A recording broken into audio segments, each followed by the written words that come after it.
Hello' friends, আজি তোমালোকৰ বাবে বিভিন্ন নিযুক্তিৰ বাবে দিয়া এক্সামসমূহত আহি থকা বহুকেইটা মূল্যৱান জিকে লৈ আহিছোঁ।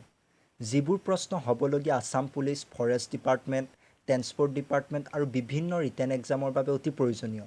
যিসকলে এই বিভাগৰ পৰীক্ষাৰ বাবে বৰ্তমান প্ৰস্তুতি চলাই আছে তেওঁলোকক এই প্ৰশ্নবোৰে যথেষ্ট সহায় কৰিব।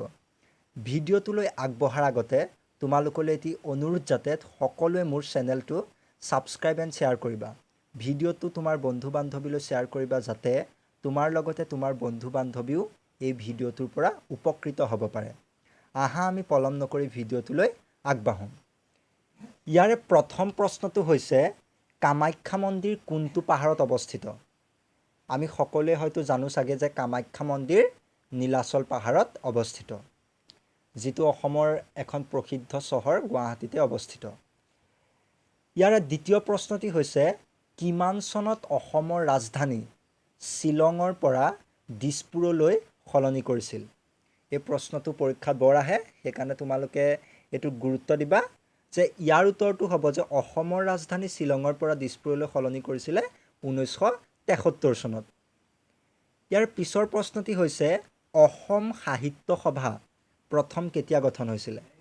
যে অসম সাহিত্য সভা প্ৰথম গঠন হৈছিলে 1917 চনত। অসম সাহিত্য সভাৰ প্ৰথম বৈঠক ক'ত অনুষ্ঠিত হৈছিলে? ইয়াৰ উত্তৰটো হ'ব তোমালোকৰ যে অসম সাহিত্য সভাৰ প্ৰথম বৈঠক অনুষ্ঠিত হৈছিলে শিৱসাগৰত।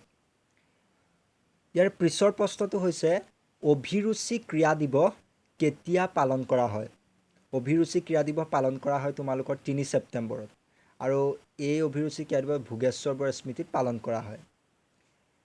আহোমৰ শেষ ৰজাজনৰ নাম কি? আহোমৰ শেষ ৰজাজনৰ নাম হৈছে তোমালোকৰ পুৰন্দৰ সিংহ। আমাৰ শেষ ৰজাজনৰ নাম হৈছে পুৰন্দৰ সিংহ আৰু ইয়াৰ লগতে আৰু এটা প্ৰশ্ন পৰীক্ষাত সোধে যে সেই প্ৰশ্নটো হৈছে যে আহোমৰ প্ৰথম ৰজাজনৰ নাম কি? আহোমৰ প্ৰথম ৰজাজনৰ নাম হৈছে তোমাৰ স্বৰ্গদেউ চুকাফা। ইয়াৰ পিছৰ প্ৰশ্নটোলৈ আগবাঢ়োঁ। পিছৰ প্ৰশ্নটি হৈছে ইয়াণ্ডাবু সন্ধি কেতিয়া স্বাক্ষৰ হৈছিল? ইয়াণ্ডাবু সন্ধি স্বাক্ষৰ হৈছিলে তোমাৰ 1826 চনৰ 24 ফেব্ৰুৱাৰী তাৰিখে। এতিয়া এই প্ৰশ্নটি অতি গুৰুত্বপূৰ্ণ। ইয়াৰ পিছৰ প্ৰশ্নটি হৈছে প্ৰথম অসমীয়া উপন্যাসখনৰ নাম কি?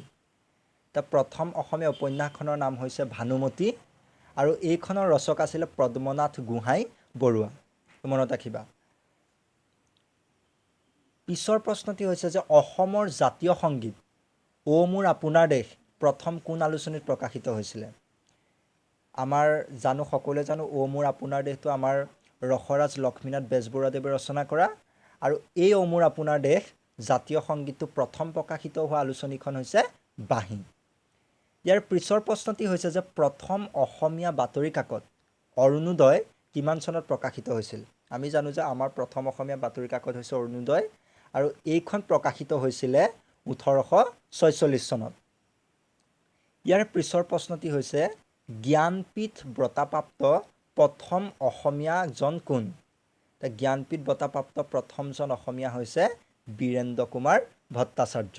মনত ৰাখিবা। ইয়াৰ পিছৰ এটা গুৰুত্বপূৰ্ণ প্ৰশ্ন যিটো পৰীক্ষাত আহি থাকে, প্ৰশ্নটি হৈছে শৰাইঘাটৰ ৰণ কিমান চনত হৈছিল? এতিয়া শৰাইঘাটৰ ৰণ কিমান চনত হৈছিল? 1671 চনত হৈছিলে। পিছৰ প্ৰশ্নটি হৈছে যে মহাত্মা গান্ধী কিমান চনত প্ৰথম অসমলৈ আহিছিল? মহাত্মা গান্ধী অসমলৈ আহিছিল প্ৰথম 1921 চনত। ইয়াৰ পিছৰ প্ৰশ্নটি হৈছে সাহিত্য অকাডেমী বঁটা পোৱা প্ৰথম গ্ৰন্থখনৰ নাম কি? সাহিত্য অকাডেমী বঁটা পোৱা প্ৰথম গ্ৰন্থখনৰ নাম হ'ব বনফুল আৰু এই বনফুলখনৰ ৰচক হৈছে যতীন্দ্ৰনাথ দুৱৰা আৰু এই যতীন্দ্ৰনাথ দুৱৰাই প্ৰথমজন অসমীয়া যিয়ে প্ৰথম সাহিত্য অকাডেমী বঁটা লাভ কৰিছিলে। এইটো মনত ৰাখিবা যে প্ৰথম অসমীয়া কোন যিয়ে সাহিত্য অকাডেমী বঁটা লাভ কৰিছিলে? তেতিয়া তোমালোকে লিখিবা যতীন্দ্ৰনাথ দুৱৰা। ইয়াৰে আমি আজিৰ শেষৰ প্ৰশ্নটোলৈ আগবাঢ়োঁ যে শেষৰ প্ৰশ্নটি হৈছে কোনখন জিলাত গৰমপানী বন্যজীৱ সংৰক্ষিত অঞ্চল আছে?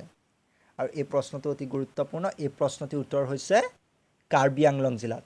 আমাৰ অসমৰ কাৰ্বি আংলং জিলাতেই এই গৰমপানী বন্যজীৱ সংৰক্ষিত অঞ্চল আছে।